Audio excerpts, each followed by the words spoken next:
What's the difference between Batman and a shoplifter? Shoplifters can't go into a store without robbing. Hey, shh! Welcome back to Not Another Needless Sequel, where we talk movies and propose unnecessary prequels, sequels, reboots, and remakes. My name is Kane, and this is my wife, Kelsey. Now, I'm tanned, I'm rested, and I'm ready to give this old podcast a wedgie again. What about, get it? Because we, just got back from vacation. Today we're talking about 2000's Batman Beyond, Return of the Joker. It was so good, wasn't it? Did you like my line? What's the story of this movie? I guess he hated it. I think that the title gives it all away. It kind of does, doesn't it? Batman, it's Terry McGinnis as Batman.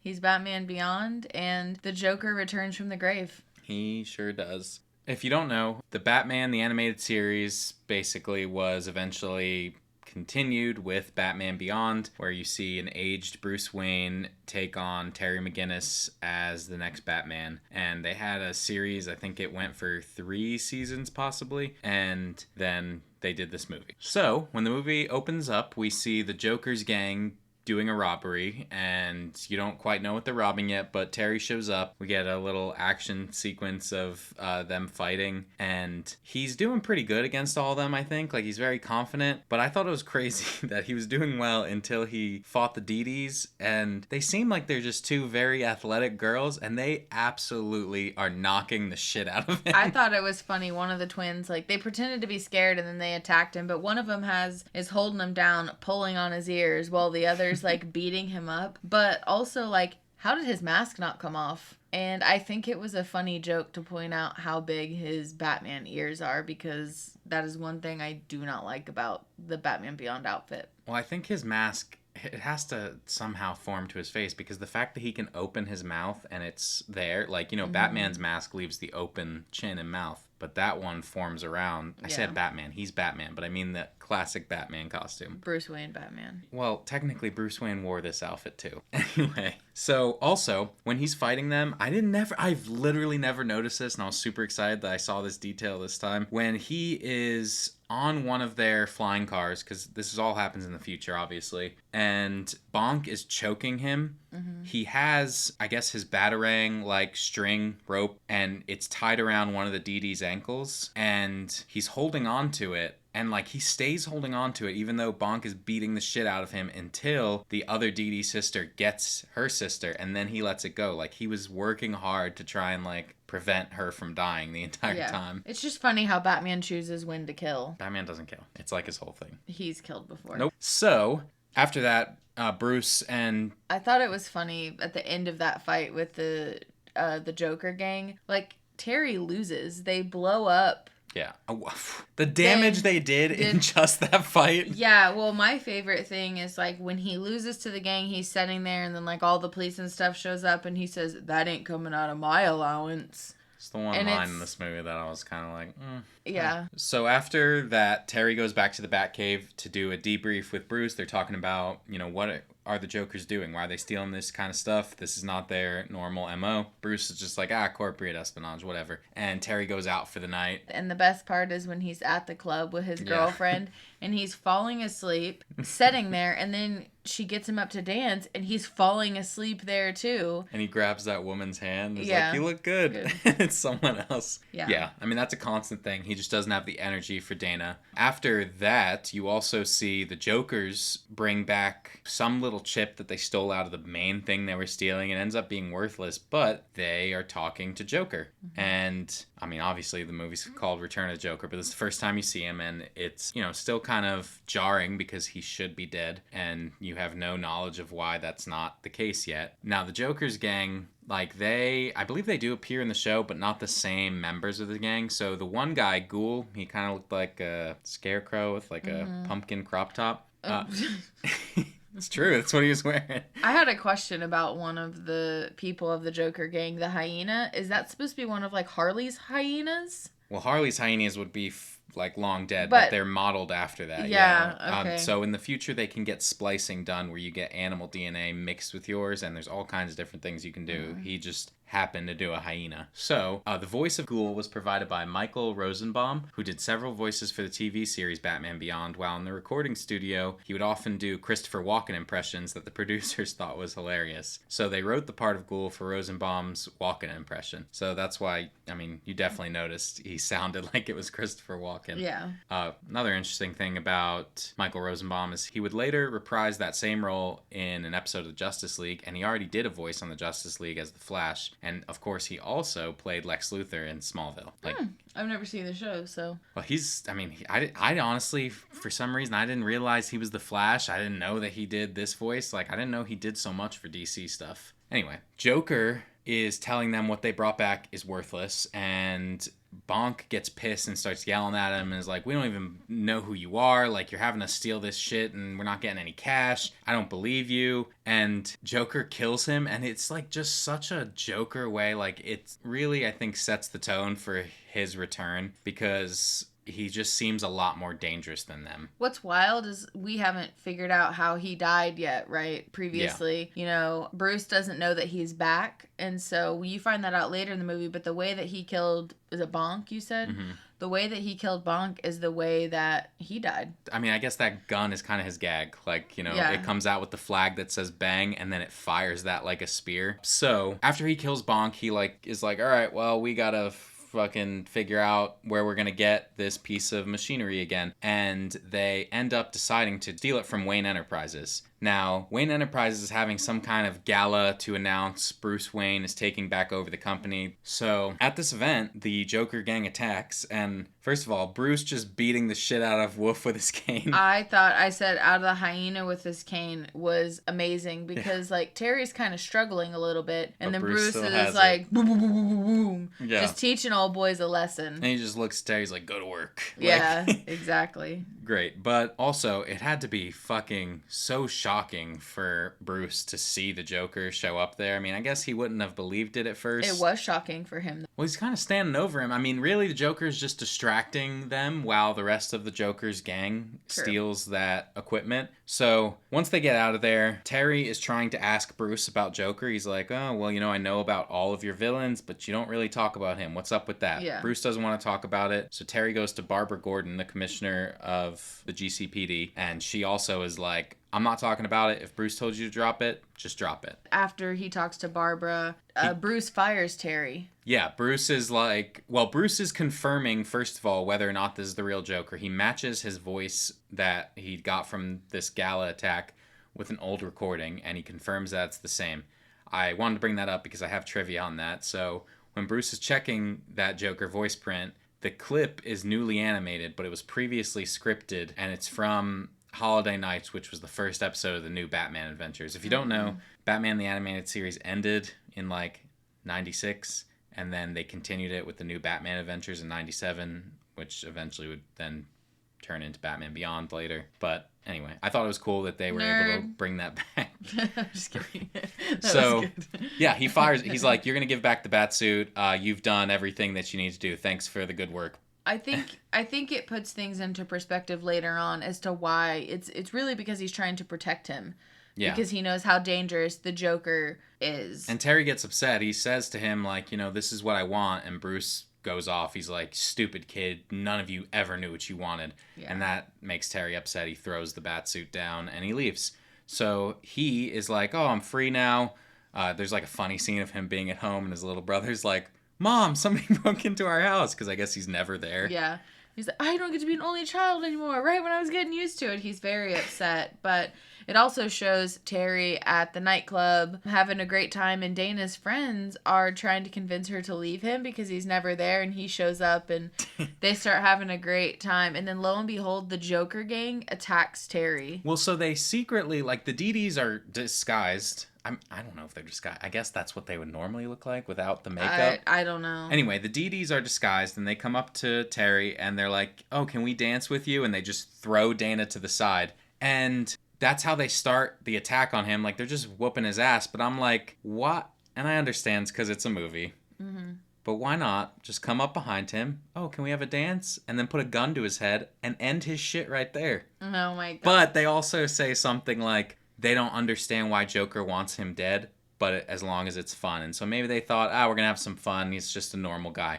But I Yeah. really love that scene because you get to see Terry do all this shit without the suit. Yeah. Like, he's fucking them up. Like, he's doing Yeah. pretty well. Well, my thought was, how did they all of a sudden figure it out? But now that you're saying the Joker gang didn't know, Joker would have found out because Joker attacked Ace, the Bat Hound, and Bruce Wayne in the Batcave. It seemed like that was happening at the same time. I think he just knows because I just think it's the connection from Tim Drake to Barbara to Bruce to Terry, and Barbara knows about Terry. I don't know. I just figure that a Robin could probably figure it out because they're all trained by him. But anyway, yeah, Bruce and Ace are also attacked in the Batcave, and I gotta imagine that's also pretty scary for Bruce that someone was able to get into the Batcave, because he still doesn't know how this Joker even exists, but, you know, you're not supposed to be able to just enter the Batcave. Yeah, and Terry's leaving saying, Bruce, it's time you tell me the truth. And then Terry realizes something must have happened to Bruce because he never doesn't answer the phone at night. So Terry goes to Bruce's mansion and finds an injured Ace, and Bruce has been infected with the Joker, like venom, whatever makes the Joker crazy. I think it's just Joker gas in this, but yeah. I mean, the first time seeing this, I really do think I thought Bruce was dead. I think I did too, which we had both seen this before, and I think the first time I saw it, I thought that, but then it goes quickly because this movie doesn't really waste a lot of time. That Bruce had been working on the Joker anti-venom, and every single tube broke except for one when he was attacked, and so... Well, I think he's had that forever. Yeah. Like, I think... He was mixing new ones, though, before he was attacked. Yeah, but I think, like... I mean, not that this part matters, but I think, like, he knew the formula. He just hasn't had to have it for so long. Yeah. They probably would have had to use it on Tim. Yeah, I guess they would have figured out something then. But because of this attack, he goes to Barbara, and, you know, Bruce is injured, and he's like, look, I need the answers. I deserve them. I mean, he does. Dana was nearly killed. He was attacked. Like, it's time. We need to figure out what's going on. And Bruce is almost dead and rehabbing, and Ace is also rehabbing by watching some Looney Tunes. Oh, that was cute. And it's the cutest thing, yeah. Yeah. So we get a flashback, and it goes back to basically the new Batman Adventures. My favorite Robin outfit ever of all time is that one. And we see this whole flashback sequence where Harley Quinn pretends to be a woman in need. Robin goes to save her. He's out on patrol alone, and Harley knocks his ass out, and they kidnap him. Batman and Batgirl are looking for him for weeks with no leads. Finally, they get an invitation to Arkham Asylum, which has been moved, and so the old Arkham Asylum building is where they're going, and it's just torn down. It's run down, I mean. So they get there. Harley and Joker are there doing their whole fucking nonsense, crazy thing. Also, Harley singing off screen that song, that lullaby, was super creepy. Yeah, for but sure. They get there, and they're like, where's Robin? And they unveil that they have basically infected Robin with, I guess, the Joker gas, and he looks like Joker. He's painted. Harley and Joker decided they wanted a kid, and Harley said that other than going through the pains of childbirth, adoption was a better route for them. I mean, this was clearly just about hurting them. Yeah. I did want to say, during the flashback sequence, all the characters, like I said, they look like their designs from New Batman Adventures, except Joker, because his design from New Batman Adventures was widely criticized. People did not like it. So his design in this movie, actually, it combines his head and face from Batman the Animated Series, and it puts that basically on the body from the New Batman Adventures. I mean, I just thought it was funny that they went back and were like, okay, well, since everybody hates it, we just won't. Yeah, we won't use it. We'll combine them instead. So I'll just say a few things about the flashback. Well, I guess we could get through because I kind of have overarching feelings about it. But, you know, a fight breaks out. Bruce starts to fight the Joker. Batgirl is fighting Harley. And Batgirl and Harley roll off of a cliff. And Batgirl, or Barbara, has her by the sleeve and is trying to lift her up to hold onto the rock, and her sleeve tears and she falls into what you think is to her death. How she survived that, I don't know, which we'll talk about her later. Yeah. And, you know, Batman and the Joker are fighting. First of all, the reveal of Robin being Joker is so emotional and sad and just insane, because that's like Bruce's son. When Bruce, like, runs into this theater room, I guess, that they had in Arkham. I don't know. Joker's telling him how they did all this and how they were torturing Tim and all this fucked up shit. Mm-hmm. And that Tim just started telling him everything, all his secrets. And, like, the camera is panning around Bruce, getting to his face as Joker's basically like, oh, I found out you're Bruce Wayne, and it's just so pathetic. Like, you're just a little boy crying out for his mommy and daddy. And, like, that's such a good scene, too, because he's psychologically attacking him for one of the first times that it could actually get to him. Because every other time, you know, he doesn't have enough to get at Bruce. He's such an emotionless guy. But Bruce loses it. I mean, he jumps up there, kicks out the fucking glass window, and tells Joker he'll break him in two. But, like you were saying, like, Joker wins because he pulls out a knife and stabs Bruce in the knee. Regardless, like you were saying, like, he lost, and Joker could have killed him. Yeah. But instead, he throws the gun to Robin and tells him to do it. Which I guess is, like, the final joke.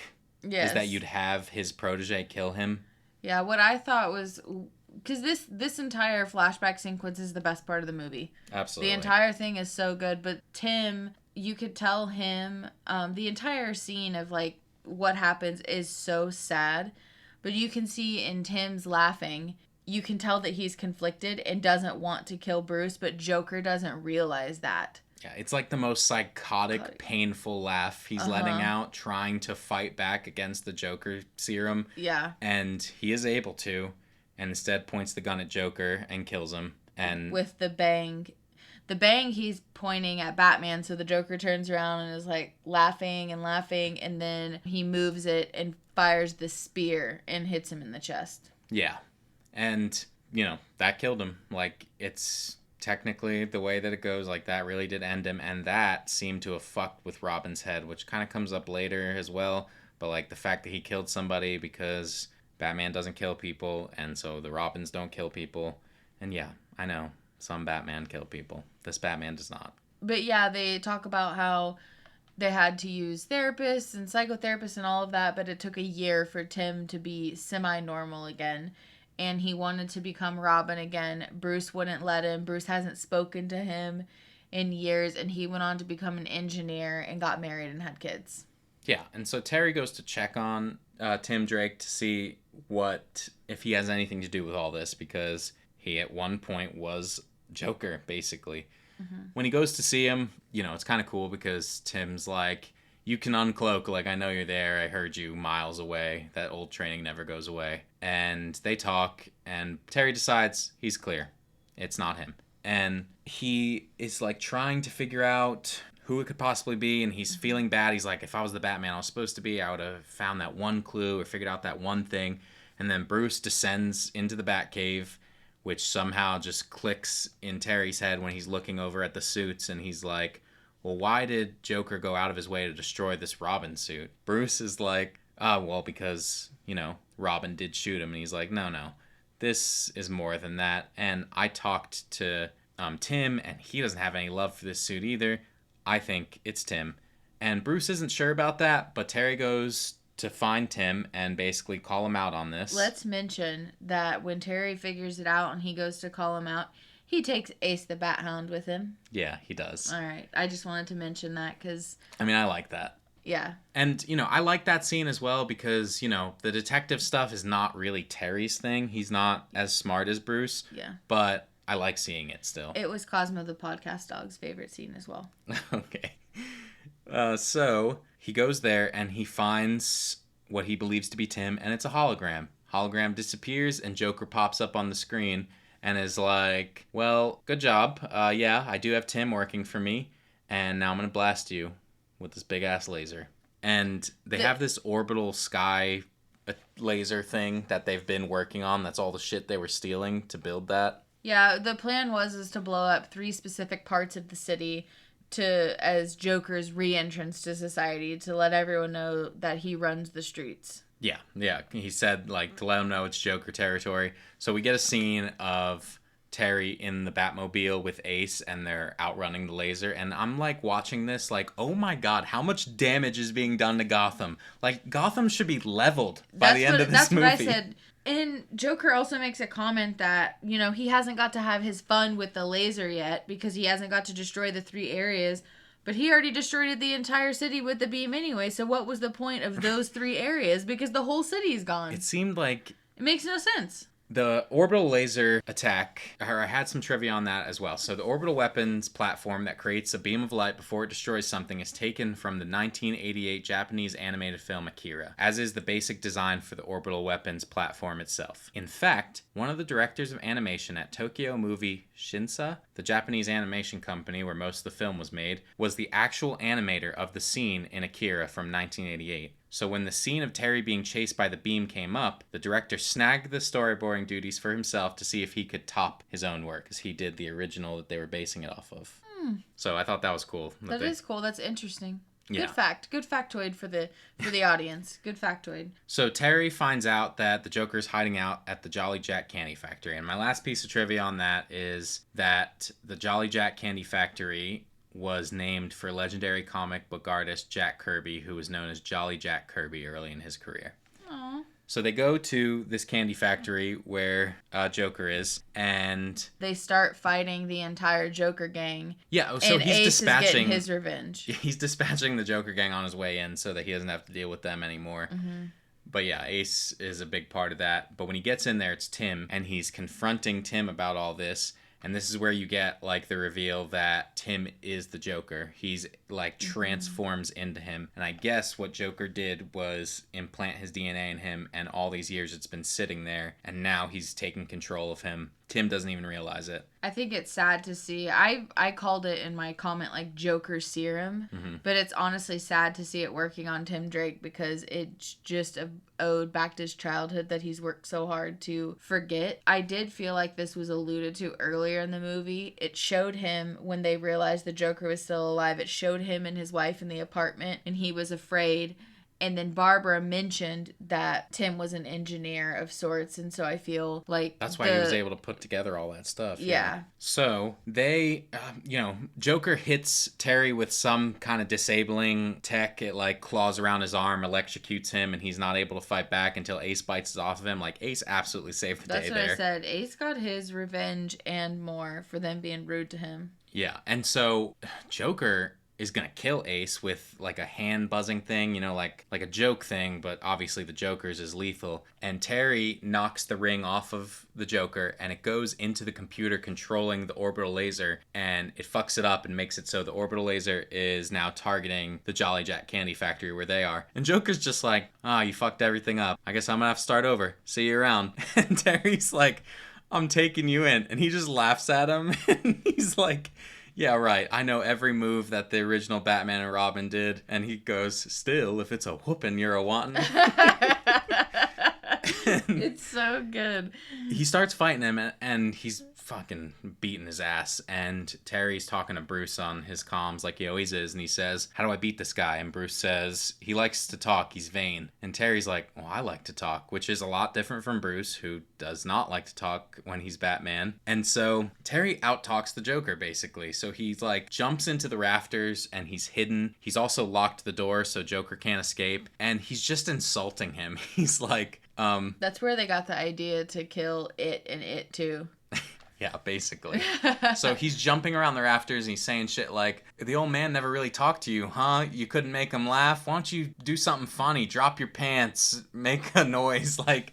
And Joker is losing it. He's like, don't play psychoanalyst with me, boy. And Terry says something like, you make me laugh, but not because you're funny, just because you're kind of pathetic. And he starts like cackling like the Joker. And I want to say, I'm afraid I'm going to say his last name wrong, but Will... Friedel? I think it's Friedel. I don't know. I feel like I've heard him say Friedel. Will Friedle, you know him. Boy Meets World. He does such a good job voice acting Terry, and I think doing this laugh. And I think that's impressive when you're next to giants like Mark Hamill and Kevin Conroy, who have been doing Bruce Wayne and the Joker, like, amazingly for years. Yeah, I will say, whenever I heard, Kevin Conroy, and then you hear Mark Hamill when you see the Joker for the first time, it was a little emotional. Yeah. And then it kind of took you back, and you're like, man. They do such a good job. They do. They're the definitive voices. Anyway, it always makes me laugh while he's while he's up there shit talking the Joker, the way it ends is that the Joker is like, stop laughing, and Terry goes, why? I thought the Joker always wanted to make Batman laugh. And Joker says, you're not Batman, and throws bombs up at him. And it shows Terry, and he's skipping along the rafters laughing, and then the bomb blows up behind him, and he's like, ugh! Like, he just gets fucking blown. Like, there's just no suaveness about it. Like, he gets blasted, and it makes me laugh. Anyway, so they, well, fuck, I don't know. The laser gets there and then stops. Why does it stop? I don't remember. Fuck. I talked all day about how I know this movie back and forth. Anyway, we'll just say Terry beats the Joker, and then it cuts to the outside of the Jolly Jack Candy Factory, and the GCPD's out there, and I'm like, how the fuck are they there? A laser was just cutting through Gotham to this location. Anyway, Correct. The epilogue of this movie, after Terry is able to beat the Joker, is that Tim seems to be cured, which they don't answer for that a lot. They're just like, it's all gone. How? You guys thought it was all gone before. Maybe they gave him anti-something. I don't know. Anyway, that happens. Bruce reunites with Tim, and they start talking, and you see the Joker's gang is in prison, and this is where Harley Quinn comes back because the Dedes are bailed by their grandmother. And it's just Harley? it's this little old lady you don't know at first unless you recognize the voice, and she's shit-talking them. She's like, I worked so hard to give you a good life, and she smacks them with the cane. Well, you think that, it's just an upset grandma mad that her granddaughters are in prison. Yeah, but then they're like, whatever, Nana Harley, and it's so good. I guess she did end up surviving hundreds of feet of fall into a dark abyss and going through the quote-unquote horrors of childbirth that she previously described in the movie as for a reason to want to adopt. Maybe she hit her head and was like, I'm a therapist. I need to get my life back. My name is Harleen. Yeah. Yeah. So anyway, that's it. This movie is absolutely one of my favorites for DC animated stuff, and 5 out of 5. Yeah, 5 out of 5. I love this movie. It is fantastic. It's so There's good. hardly any criticisms I have for it, and also it's short, sweet, and to the point. Yeah, that's what I appreciated about it. Like, this could have been a 2-hour movie, but they just made it real quick. And I was so happy, like you said, that it's just short, sweet, and to the point. There's not extra dialogue where it's not needed. I thought the most extra scene was Ace the Bat Hound on the mend watching Looney Tunes himself. Oh, that was WB getting their plug in. Oh, that's true, but it was still funny. 5 out of 5 for me as well. You want to play a game? No, I don't do that anymore. I felt like it didn't sound good. So the game is going to be 5 different villains, and you're going to tell me, is this Terry's villain, Bruce's villain, or both? Okay. Number 1. Both. Number 1. I'm just guessing. Blight. Terry. Yes. Number 2. Mad Hatter. Bruce. Yes. Number 3. Court of Owls. Man, I know that was around when Bruce was younger. Bruce? Yes. Number 4. Brother Eye. Pass. Let's come back. Number 5. Ink. Terry? Yes. And Brother Eye is both. Yes. You want to know what happened? Sorry, that was really loud. It probably hurt some people's ears. What I will say about that is, for my sequel, I looked up Batman Beyond villains. So you knew Ink? No, I didn't remember that one. But, I mean, Mad Hatter was in something we've previously watched. Gotham, and as was the Court of Owls. Yeah. And so I already knew those two. And Blight was one that I remembered from the list.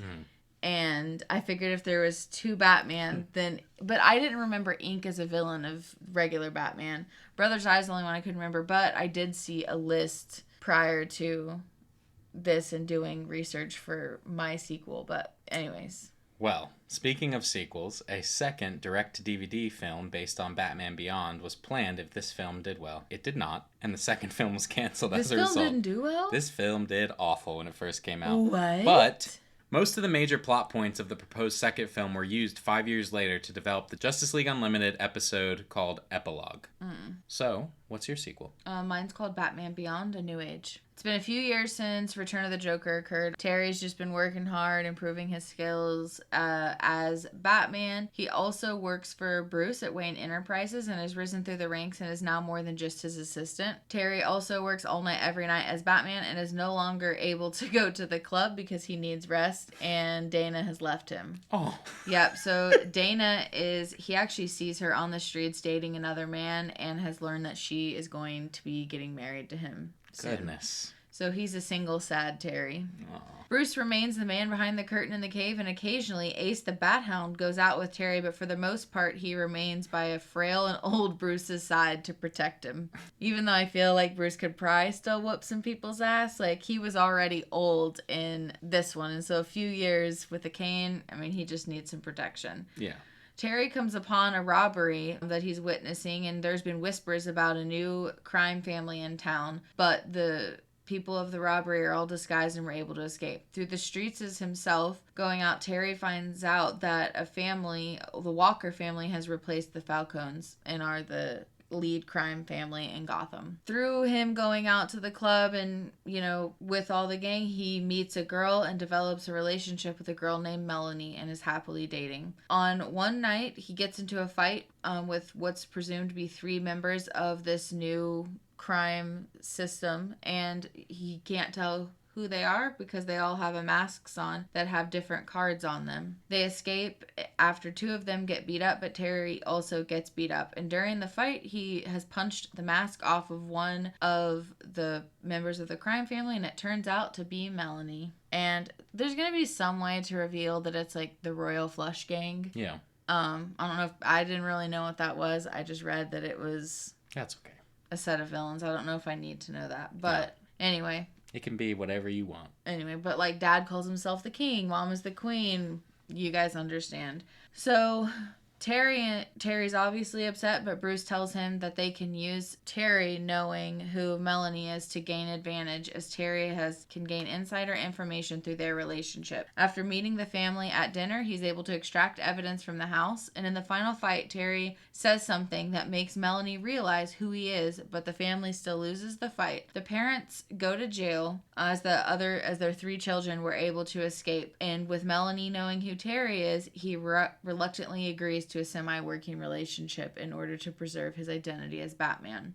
The movie ends with Bruce monitoring Terry and Melanie in the Batcave with Ape, hoping that Terry understands the implications of what he is doing and puts all the training he has to use. I like it. Thanks. Down to earth. I did my best. I didn't mean that as an insult. You know. Are you just nervous doing comic book movie sequels? I don't like, if any, which nobody's going to know this, but I do not like doing comic book movies, and I feel like we do so many of them on here. Aww. And it's not that I don't like comic book movies, it's just I'm sitting next to one of the largest comic book nerds. I could say, what year did Batman originate? I'm not going to do that, but... Exactly, he knows. He knows every villain and everything, and I have to look up all of these things. He claims to know this movie like the back of his hand and has Apparently not. I couldn't remember. Has had a sequel planned for years in his mind. And so whenever I try and write something like this, I'm a little self-conscious. But I'm not like these other people that are like, oh, you can't do that because it's not like the comic. I fucking hate that attitude. Yeah. And I think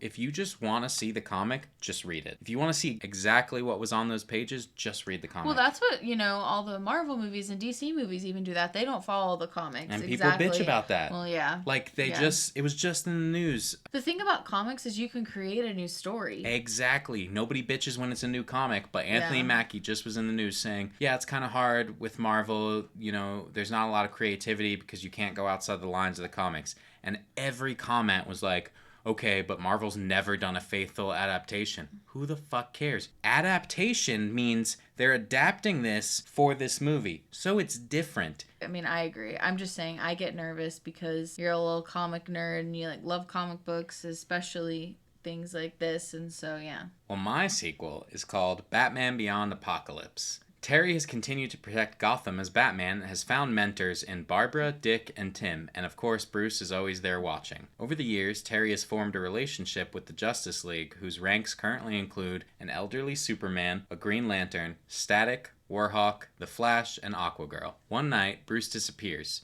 Much to Terry's surprise, he calls the Justice League for assistance. Months go by with no leads, which has the Justice League thinking the worst, but Terry refuses to believe Bruce is gone. One stormy night on patrol, Terry is attacked by a mysterious figure he can't identify until a flash of lightning illuminates the figure, revealing it to be Batman. But this Batman seems to be donning the old cape and cowl and is as quick and sharp as Terry, but far more brutal with his attacks. Terry narrowly defeats him with the help of the Flash, who shows up just in time. The League unmasks this Batman, and they are met with more questions as under the cowl they find a seemingly young Bruce Wayne. Terry and the League eventually use this Bruce to discover the real Bruce was kidnapped by Granny Goodness, the right hand of Darkseid, leading the team to travel to Apokolips, where they confront Darkseid and learn he has always been interested in how Bruce Wayne, a human, could keep up with aliens, cyborgs, metahumans, and more all these years, and eventually decide to take his DNA and combine it with Kryptonian DNA, which luckily was just brought to him with the League's arrival. The team attempts to stop him, but they face not only Darkseid and his army, but a large number of Bruce Wayne clones. Terry struggles with this battle, wondering how he can possibly face the real Batman. Meanwhile, Bruce Wayne is there strapped down as his DNA is being constantly taken. Bruce calls out to Terry, telling him that Terry is the real Batman and has been trained by the only living thing better than him. This gives Terry the idea to use what he has learned about Bruce as Batman against the clones, and he begins playing mind games with them, not only bringing up Thomas and Martha Wayne, but also asking the clones if they plan to kill, which begins driving the clones insane as the internal conflict from their DNA and Darkseid's orders begins to unravel them. The League once again prevails, reminding Darkseid that as long as he lives, there will always be those like Batman to oppose him. That's it. I liked it. See, everyone? You see, he's been thinking about this 20 years. I just wanted a little story that was telling Terry he's a good Batman, because I do not care for how they eventually said that Terry is Batman's son. Yeah, we talked about that today. Yeah. If you don't know that, spoilers. Justice League did an episode that takes place in the future. Terry is mad at Bruce because he finds out that he's his son because Bruce is getting older. He needs a liver transplant or a kidney transplant. And they find out that Terry is an exact match. He's like, what are the chances of that? He does a DNA test. He's Bruce Wayne's kid. He blames Bruce. Then he doesn't want to talk to Bruce anymore. He doesn't want to talk to the Justice League anymore. And he finds Amanda Waller, asks her what the fuck, and turns out Amanda Waller had a project called the Batman Beyond Project, where she stole Bruce's DNA, injected it into a man that had the same psychological profile as Thomas Wayne, and then after that, Terry was born, but Terry, unknown to his parents, he had Bruce's DNA instead of Warren McGinnis, and Amanda Waller hires an assassin to kill them. The assassin refuses, and she abandons the entire Batman Beyond project. So it just was happenstance that eventually Terry meets Bruce and all this happens. But he is technically Bruce's son, which, like I said, I didn't like. So fuck all that. I did this, where Bruce instead tells him, you're great, just as you. Yeah, well, you talked about how it's important to know that anybody can be Batman, not just Bruce. I just think if it's just that you have the heart to do it, then that's what matters, rather than, okay, you have to be the exact clone of Bruce. Like, Bruce just as easily could have had a different life. Yeah, it's the butterfly effect. Yeah, well, thank you for making it this far. If you'd like to vote on whose sequel idea was the best, come by our YouTube channel for the polls, or let us know your idea with a comment, tweet, or you can reach us at needlesssequel@gmail.com. Links, as always, will be wherever you're listening. If you had a good time, share our show with someone, leave us a review, and come back for more. We would love to have you. All right, be easy, everyone. We will see you next week. Bye.